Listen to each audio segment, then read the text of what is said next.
Sino bang hindi kikiligin kung i-chat ka ni Brad Pitt? Padadalhan ka pa ng litrato at sasabihan ng I love you at iba pang sweet messages. Yan ang nagpakilig sa isang French woman sa loob ng 1.5 taon hanggang makumbinsi siyang may cancer daw si Brad kaya kailangan niya ng perang pampagamot. Pero nahulog siya hindi kay Brad Pitt kung hindi sa deepfake Brad.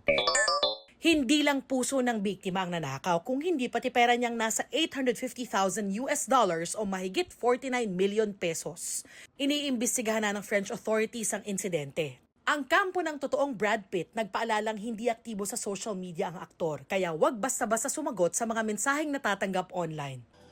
Ngayong Love Month, ang paalala ng mga otoridad, huwag agad-agad pairali ng puso dahil baka mabiktima ng love scam na posibleng tumaas ang bilang sa Valentine's Day.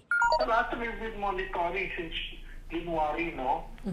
Kasi meron tayong preventive measures already preempting the possible surge ng love scam. For some reason kasi, tuwing nag-increase ito normally. Kabilang ang love scam sa mga ino-operate ng PAOK o Presidential Anti-Organized Crime Commission.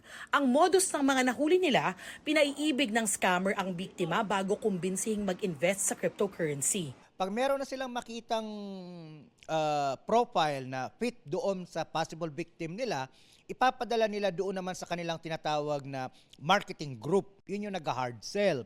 Nandoon na magpapakita sila ng mga models. Pag nakumbinsin nila mag-invest, yung Australiano, sa kanila bibitawan bigla. Nagbabala na kamakailan sa Australians ang Australian Federal Police laban sa love scam, pati ang Philippine authorities gaya ng NBI.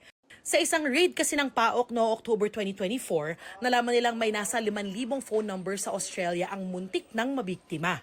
Paulit-ulit na paalala ng mga otoridad mag-ingat sa mga taong kinakausap online. If it's too good to be true, it probably is. Ibig sabihin, kung ang isang bagay ay halos hindi ka panipaniwala, huwag kang maniniwala. At ang pinaka-importante sa lahat, huwag magsisend ng pera o anumang personal na impormasyon sa mga taong nakikilala lang online. Bukod sa investigasyon at pagtugis sa mga nagpapatakbo ng ganitong operasyon, plano rin ng CICC at ibang ahensya na tulungan ng publiko na matukoy ang deepfakes.